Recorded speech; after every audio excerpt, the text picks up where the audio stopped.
Welcome, everybody, to the Smart Connect podcast. It's Thursday night. We're live on the group. And I just wanted to welcome Matt Rudman. He's the host of the Mindset Explosion podcast. He's a martial arts expert. He's a multi-talented entrepreneur and a coach. And we're going to be talking a lot about how to step into your personal power and potential tonight. So welcome, Matt. It's great to have you here. Thank you so much, Jane, for having me. Absolute pleasure. Great to catch up again as well. Yeah, so Matt, I guested on your podcast, which was a great experience. So we got to know one another quite well, and you have an absolutely fascinating story. So I think before we get into the business stuff and what you do for other people and this whole really fascinating topic of mindset, what I'd like to do is just delve into your own story, if that's okay. Yeah, go ahead. Where do you want me to start? Okay. Well, start at the most exciting point. I think that's what I always say to people when they're asking me about how should I tell the story. I say just go right in at the highest or the lowest point. Yeah, no worries. My story spans really with mindset and martial arts over. Well, I first started martial arts when I was about 8 years old, and my mum said, "You're going to go to judo," and I didn't know what it was. And I found myself throwing some cuddly toy after she told me, and that was my first martial arts experience. And over time, for whatever reason, a little bit in and out of it. I used to be an engineer. I used to be that electrical engineer. I changed my career when I was 30, which was obviously only last year.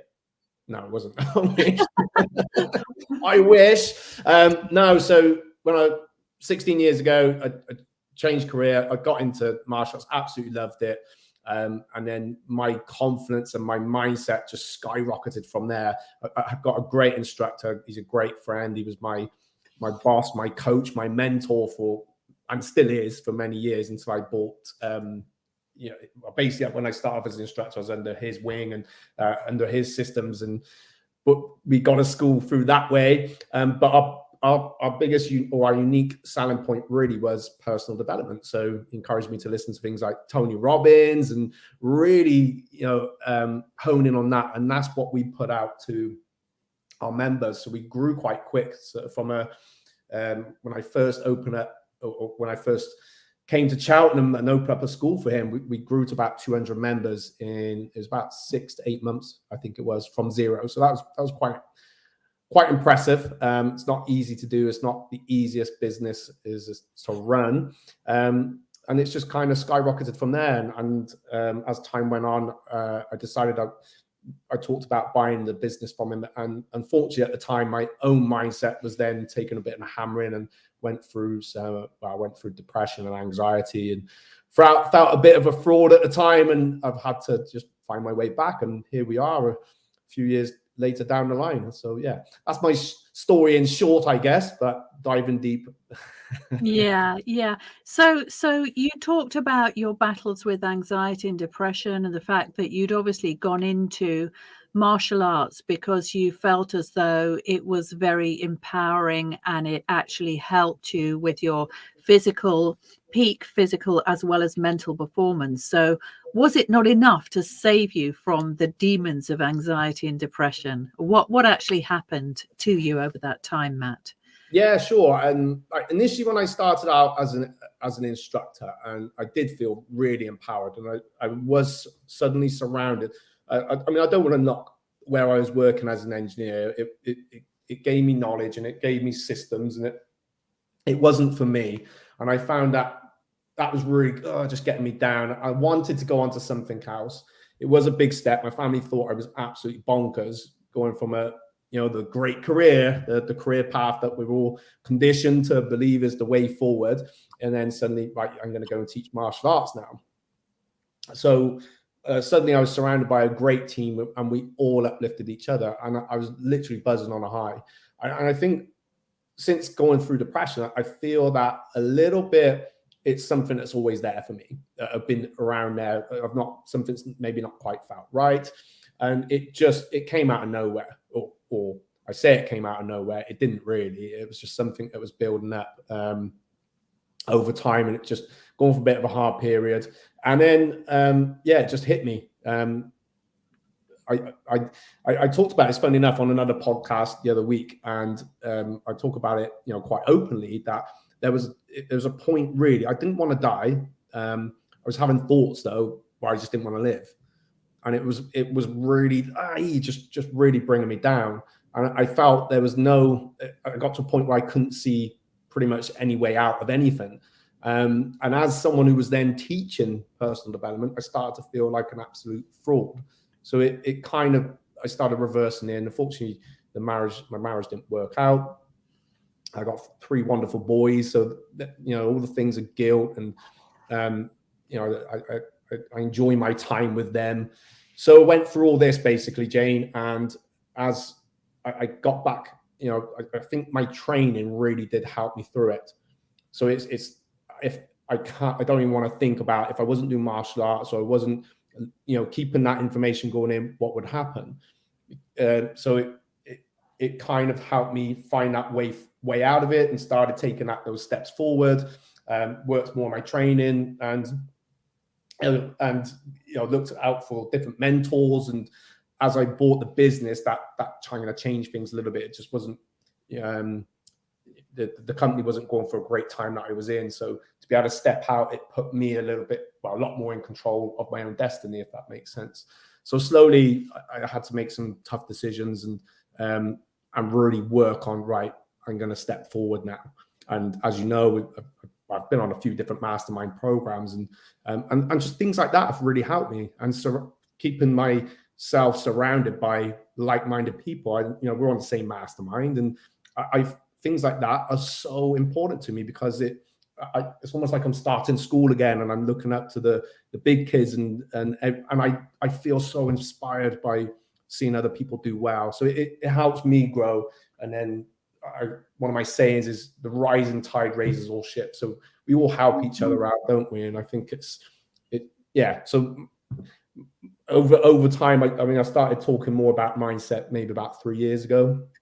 That's when I started, the podcast called The Mindset Explosion.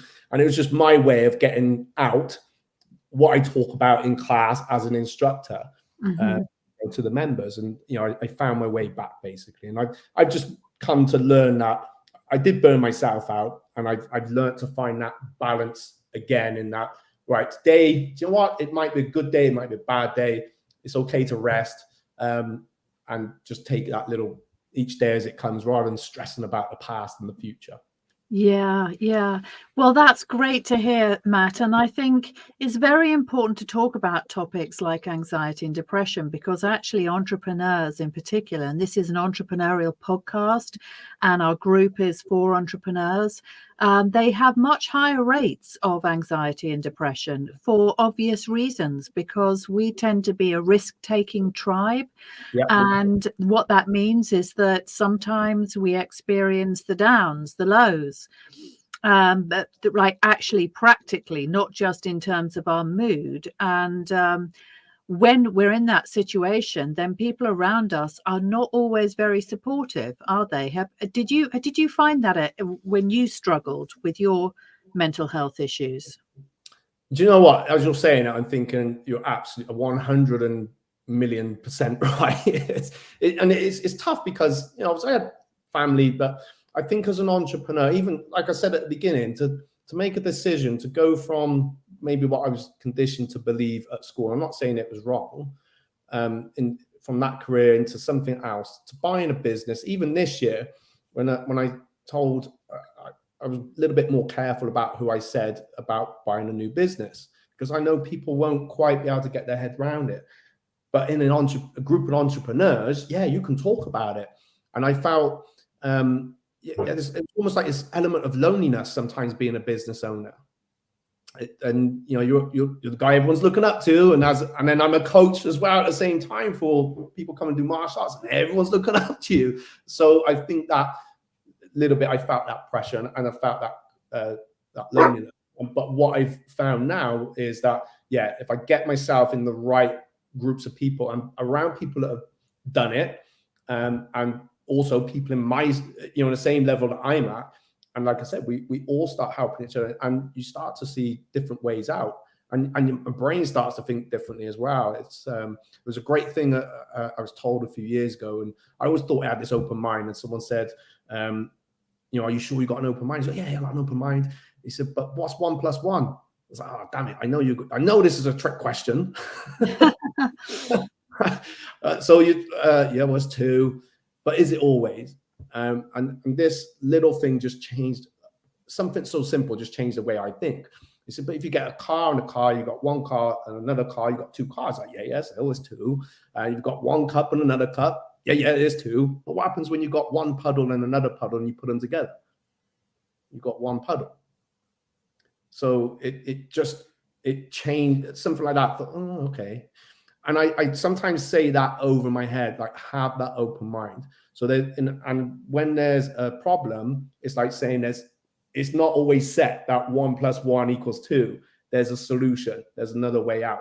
And something as simple as that really helped me. And so I look forward, and I just really dig deep inside and think, well, I did it. I got through something before that was difficult. When business goes up and down, even with last year with COVID, and we got hit pretty hard with the martial arts, and just had to find my way and cope through there, and not just sit back and do nothing, but look ahead and think, well, when we come out, this is what's going to happen. This is what we're going to do now, and just take each day as it comes, if that makes sense. So yeah, it can be quite lonely, but I think great because you have this amazing group here, where you're all supporting each other, and people within the group, great mentors yourself, they get it. Yeah, I mean, it's much needed, because I find this all the time, actually, that my clients come to me, and if things are not going well, it's very, very, very common for their nearest and dearest to say, get a job. Yeah. It's like, just go and get a job. It's like, look, you could go to Starbucks. I'm sure that they want somebody to, and it's like, look, there's nothing wrong with having a job, but, I haven't put all these sacrifices in. And actually, had these dreams and taken action on them, and done all these things in order to just go back and get a job. But I think what happens is people tend to react from their own fear, and sometimes people project their fear onto you.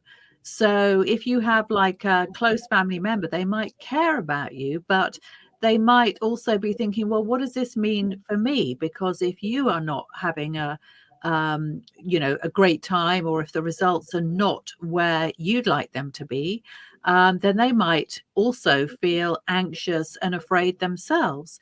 So then they speak from their own agenda, because get a job often means go and get a job so I can feel certainty where I don't have it because of your situation.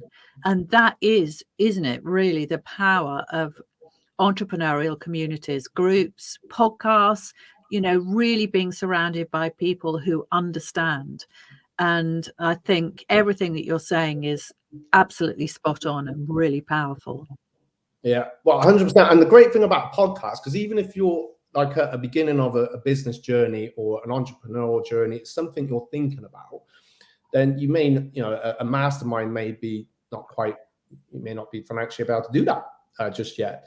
But the podcasts are there, so you can walk to work if you're still working, or whatever you do. You can drive your car, and that was my university. It was listening. It wasn't so much podcasts in the past, but I'd have the audio books on, or if I'm just walking around, walking into work, headphones in, and I just have that information going in. And even when I was going through the tough times where I didn't always concentrate, like sometimes in the book, it might be the first page, and that would be enough for me. Right, I've got what I needed. I've got that nugget. I got that nugget of information, and I think even if I've been to certain events, and I think I just need one golden nugget from this event. You're going to consume so much, and you're going to network. We talk about networking, but you're going to network. You're going to learn off the people that are there, and it will inspire you, and it will lift you up. And I used to come away so empowered. I used to go away to New York about once a year at the beginning of as me as a business owner, just to hang out with people in my situation, and that got me through so much. I'd come back absolutely shattered, but my bouncing off the walls. Guys, I got a great idea. We're going to work this. And I think with family, yeah, you're right. I guess, you know, they've had that conditioning that, you know, and that's just how they see things, and that's okay. But I feel that you've got to really stay true to yourself. I heard another great, is kind of a great metaphor, but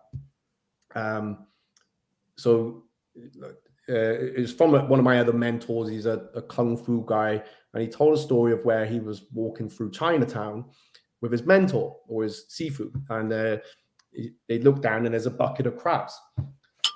And he says, those crabs will never climb out of the bucket.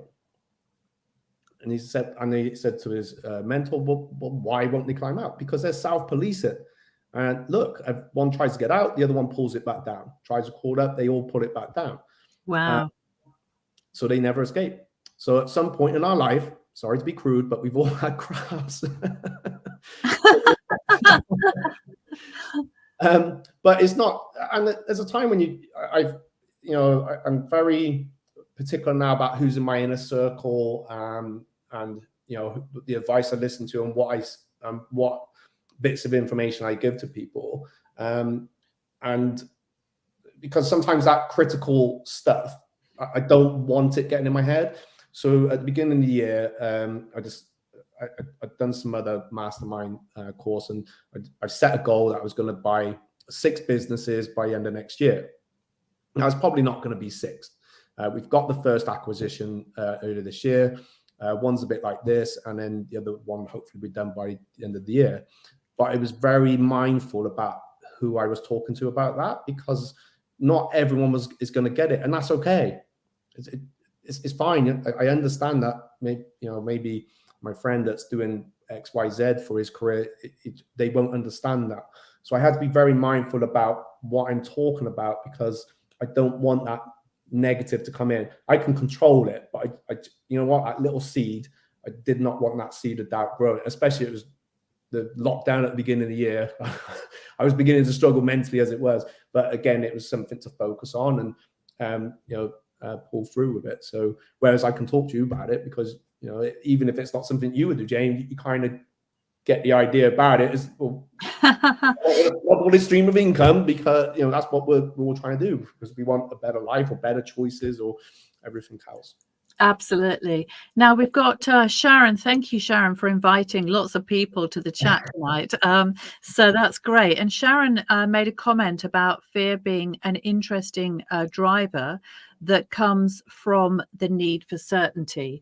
And of course, you've studied Tony Robbins and all the drivers that are our motivators as humans. And one of them is the need for variety and the need for certainty, and how those have to be balanced in order for us to feel fulfilled as human beings. So do you think that, just to go back to this issue of certainty, that depression and anxiety, for example, are linked to a lack of certainty? And perhaps a lack of variety. Maybe there's not enough of both. I'd just be interested to hear your perspective on that, Matt. Yes and no, I guess. So I'll have to go right back to when it started kicking in. So I think the first signs of it, and at the time, it was just a bit of a shock. So my eldest son, he's 13 next month. He was born deaf. So when we found that out, it did come as a big shock. Yeah. I went through all kinds of different emotions of, he's not going to hear our voice. He had hearing aids at first, and we thought that might be enough. And it was just getting our head around that. And then I went for the guilt of feeling depressed, because I was feeling, it's just the way he is. So it wasn't, I had a problem with it. It was just such a mixture of emotions. Financially going through some, hardships. I was the one bringing the money in. So it was just where I was at 13 years ago. We made a decision then that he would have an operation to have cochlear implants, and there was all kinds of, is this the right thing to do? This is what the deaf culture is. Now it's fine, because it's like, he communicates and he's happy, and that's how he's grown up to be. And some people would think, oh, well, it'd be okay. It could be worse. it used to drive me up the wall. I just it right now. So so that was kind of it wasn't the main implementer.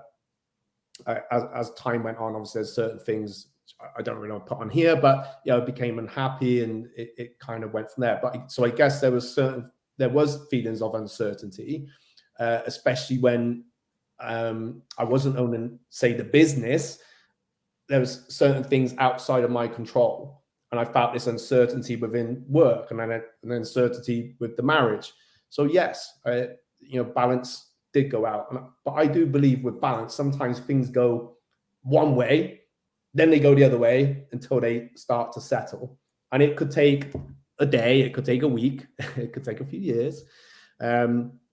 And also another thing, if there's people that's gone through this or in that situation, I used to look quite often at the grief curve, and it's helped me so much. I talk about it quite a lot. And on the grief curve, we go through this whole denial and anger stage. And at the bottom of the grief curve isn't depression.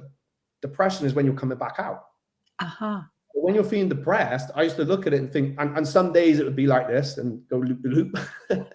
It's a bit like the entrepreneurial journey, really. Yeah. Interesting. Yeah. Not a linear thing. And it really helped me to understand, right, well, I have to go through these emotions. I can't just jump over. I can't put them in a box. There are certain things you need to put things in a box for. But I think when I'm depressed, that's not actually at the bottom. That's not rock bottom. I'm on my way out. Yahoo! I'm depressed, but I'm on my way out. And then, finding new meaning. So again, a little bit like you said, finding that certainty and new connections until we come back out on the other side. And we may go back. And actually now I'm much, much more aware of, I was exhausted as well. I remember going back to 2012 when it really kicked in. And again, me and my mentor been over to New York to kind of learn some new stuff for the martial arts business. I remember coming home and standing on solid ground thinking I was on a boat. And it was like that for months. I was just absolutely exhausted. So I really just burnt myself out. So I think coming back is, it's what I've learned over time is having that balance. I cut off time with work now. I try and maintain. There's times when I won't answer emails or I won't answer messages. My time become much more valuable. And actually, when I became the business owner, even though obviously unfortunately things didn't work out, the boy's mum, I was able to have time with my children. So I was able to be in control and think, summer holidays now. So I got to, as a father, spend a lot of school holidays when we split half and half. They're with me every Friday. They go back either alternating Saturdays or Sunday. Lockdown was a pain in the backside as a business, but as a parent, I had the best time with my children because they were with me, half of that time. And obviously, if we'd been together, it would have been all the time. But I'm just grateful for those special moments that we've had. So it's been there's many things. So there was some uncertainty.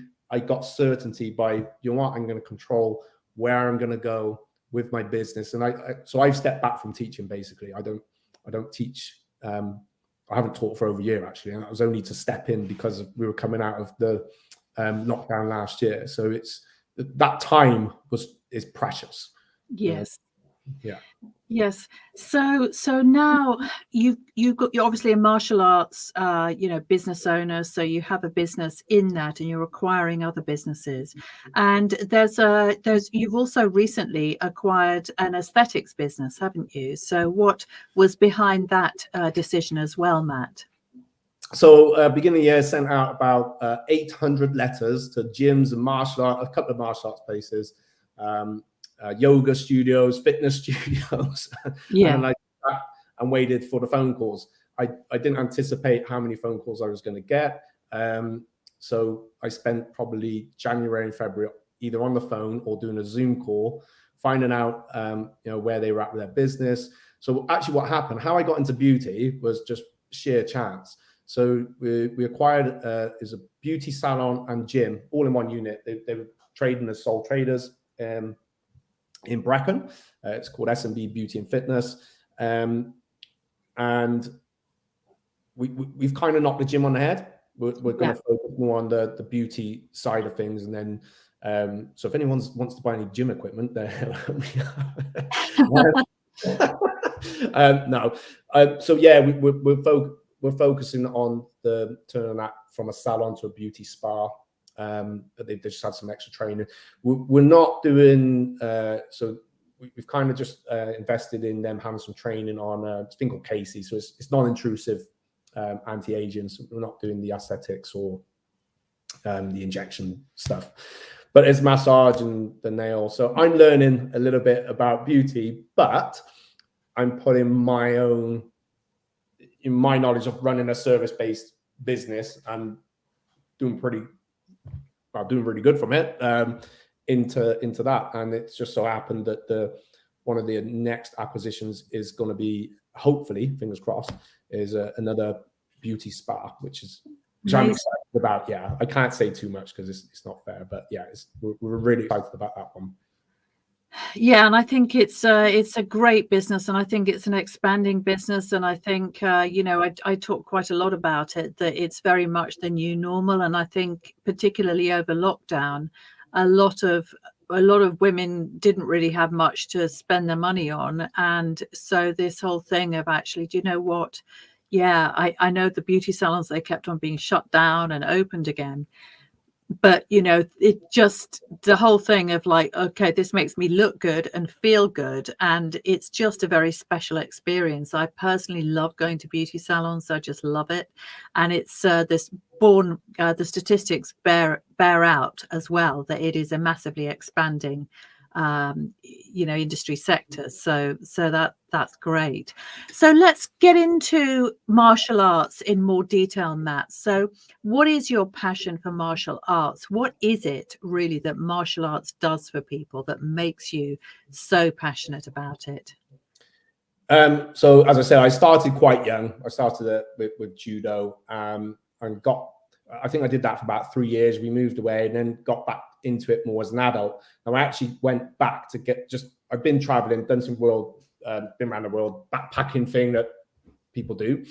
Came back and a friend of mine said, I'm going to go to this kickboxing place. There's a world champion training down there. And yeah, okay, I'll go down, and I joined up. So I just went for fitness, basically. Started with kickboxing and got into it. And Stephen, Stephen Thompson, my instructor, he said, right, now you need to do some belt grading. I said, I don't want to do that. I just want to get fit, but you'll have to stay in the beginner's class. No way.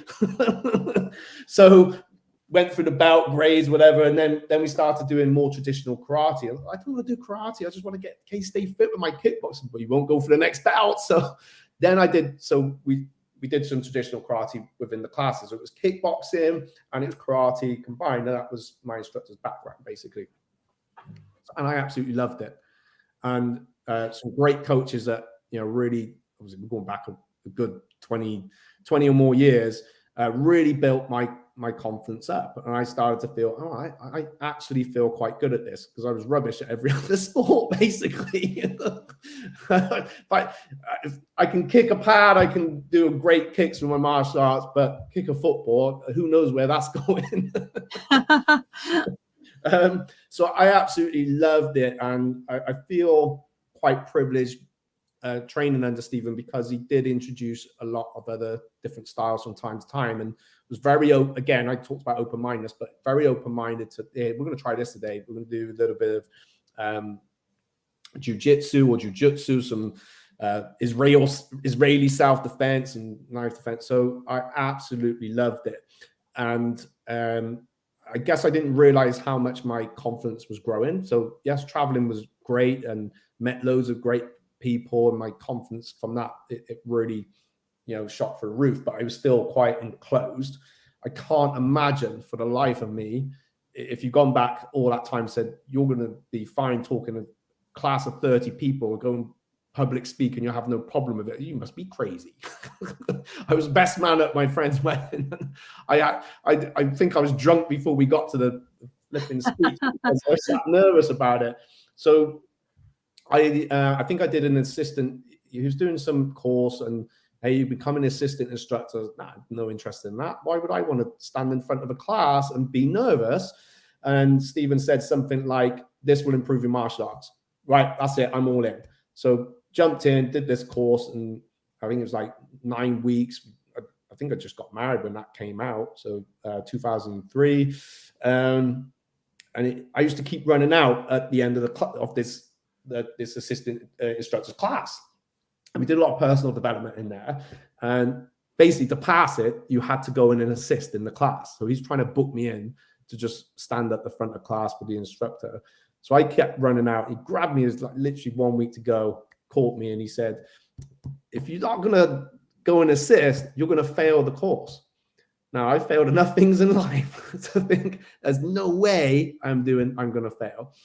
So I went back the next week and I jumped in and stood at the front of that class, and that was it. I was hooked. Didn't even do anything. I just stood there. And I realized they're not really watching me. They're watching who I was teaching at the time.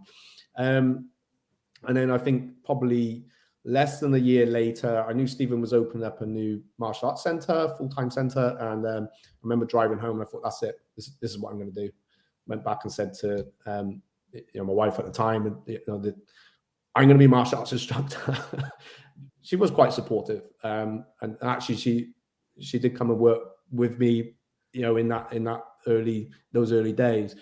So I got her into martial arts, and I felt it really lifted her confidence. And it was right on a swing of Stephen putting in more personal development.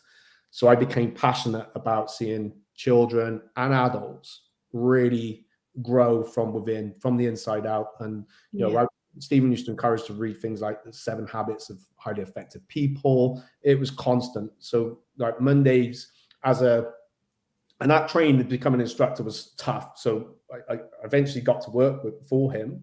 But I remember my first day. So we were all dressed up smart and, in suits. And it was really trying to put that, that in our frame of mind. So we had talked about numbers and, how we were going to grow this brand new school. Because initially I was an assistant instructor in a brand new school in Gloucester. And then straight into staff training. And it was nothing like I'd ever experienced in my life. I thought I was going to pass out within the first 2 minutes. So he knew how to get the best out of me. And one of the things we had, and to grow that school, Jane, we had to go into town, didn't have social media then, and literally go up to someone in the street, bow to them, a proper martial arts bow like you would expect Mr. Miyagi to do, then stick out our hand, introduce ourselves, and then say whatever we have to say, just to get a name and a number to later on call them to see if they would come in for an introduction and find out a bit more about them. That's hardcore. That was hardcore when someone that wasn't so my confidence grew from there, and Stephen literally had me coming out from reception for 20 minutes. Stop him, bow, go back, bow. So it was relentless. Now, he just knew how to get the best out of me. So for me, why I'm passionate about it now, after being a professional instructor for 17 years, seeing children that have come in literally in tears through nerves, or they've been bullied, or something's going on in their life, and to then go on and do some amazing things. I always quite often reference one young man. He's one of the first children I taught. He was about 10 when he came in to us, and I talk about goal setting. Of course I would do, because it's an important part. And I remember in one class, right, guys, and he used to be crying at the beginning of the class. His confidence grew, and then I think maybe a few months later we was doing something on goal setting, and Gareth said, I'm gonna get an Oscar. Yeah, that's it. I'm getting an Oscar. And in my head, I'm thinking, oh my God, how are you going to get an Oscar? I was, oh, that's brilliant, Gareth. So just encouraged everything. And then we got a demonstration team. He got on the demo team, and you could just see his confidence. This is one person, but I could talk about any of the kids or the adults as well. He later signed up to drama classes, was in a lot of plays, and he studied theatre studies for uni. He came in and said, I'm probably not going to get that Oscar, Matt, but I just wanted, this was a couple of years ago, just wanted to let you know, I've just got a job at a private school teaching theatre studies. Aw.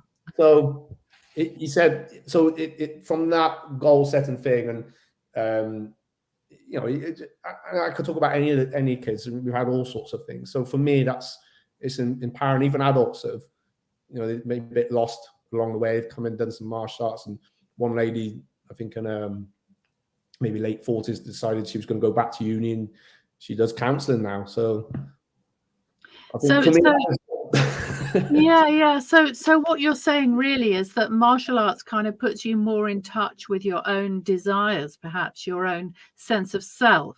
Is that the way that it strengthens the mind in that way? Is that it takes you away from all those external influences and the chatter and everything, and somehow connects you with your inner self? Is that the power of it? Yeah, it is. I think, yeah, 100%. I think well, one is a great stress burner. Yeah. I've trained tonight. I just had one of those days. I've gone in and trained, had a good blast out, and I'm feeling great again. So for one, it gets, a great friend of mine said, get rid of the trash in your head. It is definitely one way to do that. Yeah. You know, shut the chimp up that's going on, making all that noise. Yeah.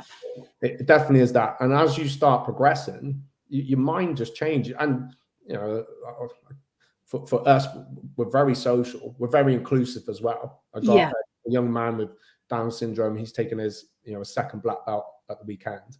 Now, is he going to be like Bruce Lee? Well, probably not. But he's such a big part of that class. Yeah. And people come in for their own reasons. Normally, it's, you know, not always, but a lot of the time, there's just something going on, and they're just ready for a bit of a change. And I feel they just really do people believe in themselves. And I think Sharon just said something there, but there are such a lot of life skills in there. Straight away, you learn self-discipline, and we all need that. You know, when we have those days where we don't want to do something, but we got to do it. You know, we have to do it, and the confidence grows. I encourage my mum to do it when she's 57. Yeah. Just get involved, and it gave her the confidence to go off and do a month in New Zealand on her own, and she'd never done that before. So that's the power of it, really. That is the power. There's some great instructors out there. I think I just seen someone type Gordon in. Gordon, you know, fantastic what he's done.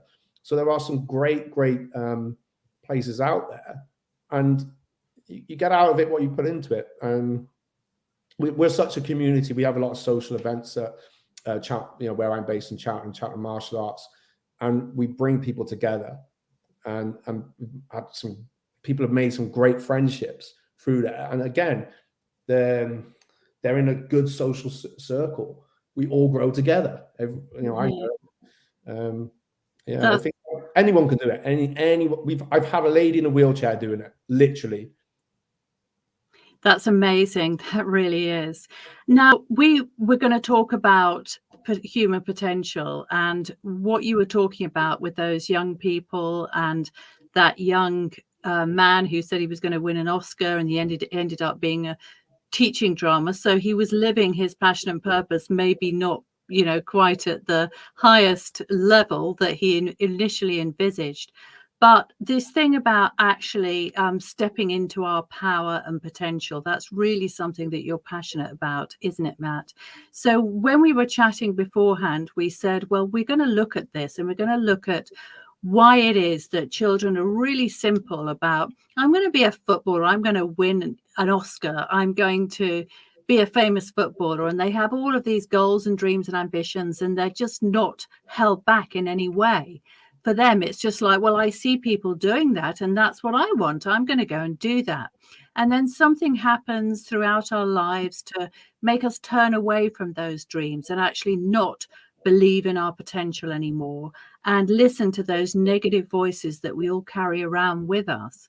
So you're passionate about people actually getting back that sense of spirit and adventure and actually regaining their power, aren't you, Matt? So obviously, martial arts, as you said, that's something that is very helpful to you and something that you're passionate about. But do you have any other tips or tools or strategies that you use to get people back to their sense of self and power? Yeah. So something I often used to talk about in class. I may have got this from Tony Robbins, so it's not my quote as such. But when we're born, we have 100% confidence. We're born as babies because, think about it, we've not been taught. We've not been taught. Oh, are you sure? Are you sure you want to crawl? We're encouraged to crawl, and we're encouraged to stand up, and we're encouraged to walk. If we if we was like maybe put down as a baby, understood that, we may not get that. We may not get to crawl. But as babies, I feel we have 100% confidence. But I will say this: that courage also comes first. So confidence, I feel, as we get into childhood and adult life as well, that confidence is a product of having courage to take that step forward and do the thing that we want to do.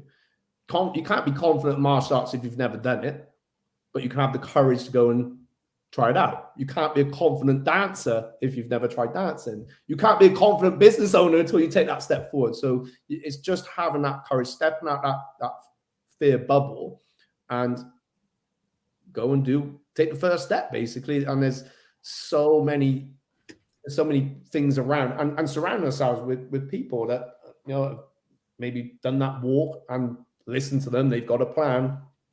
If you don't resonate with them, don't worry about it. Fine, there's someone out there you can resonate. And a little bit with martial arts, hopefully you get on with the instructor. If not, don't worry about it. It's just find one that you do, you can get on with.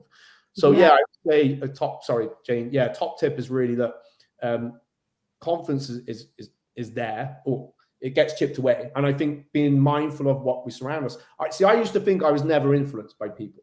I'll never be badly influenced. When my friends used to want to smoke, come on, Matt, have a cigarette. I've never tried one.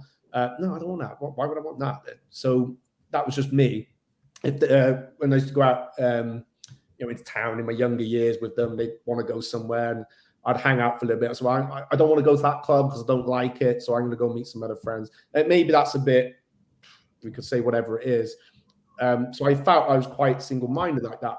But I've realized in more recent years that we do get influenced. And I think you can be sat in a cafe or a restaurant, minding your own business with whoever you're with. There could be someone on the next table having quite a negative conversation about whatever it is, and nothing wrong with that. That's their conversation. You really don't know what's going in your head sometimes. I stopped watching Depressed Enders and Boronation Street. Oh, yeah. Yeah, it's just, be mindful of what the information is going in. And like I said before, empty that trash out. And I listened to the Chimp Paradox. It's a great book. And when I learned, actually, it's okay to talk this stuff out. If I exhaust all this negative stuff, I feel much better now. I can, hone in on what it is I need to do. And I think last year was a great example of that. So when it was announced, it was coming up to the lockdown, and obviously members were asking, what's going on. And then I remember going in once the lockdown happened, speaking to staff, literally nearly in tears, because how am I going to maintain these guys? That this, they're looking to me for a living. And anyway, we worked it out. So they got furloughed, and I made sure they, I kept their wage to 100% because that was important, to look after them. And I didn't just want to stop there. So we just went straight into doing some free classes for all our members. So that got me through lockdown, and it got the So what I mean is I exhausted out that chatter. Right now, this is what we're going to do. So, and then straight away I think we were going live Zoom stream classes before the lockdown was announced. So we were able to pivot pretty much straight away. And I had my ups and downs with it every time. We thought we were going to open, and then we couldn't open.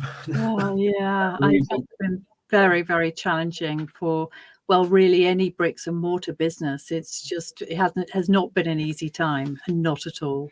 Winners and losers, I think, over lockdown, definitely.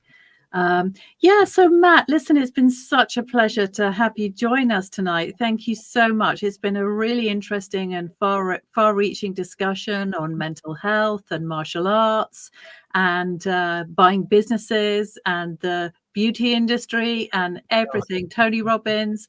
We've had some really, really interesting conversations. And for anybody that's been listening in, I know we've had lots of comments tonight. So thank you so much for joining us and supporting us. And I'll look forward to seeing you soon, Matt. No, thank you, Jane, so much. Thanks for having me on. And thank you, everyone that's commented as well. Appreciate it very much. Thank you.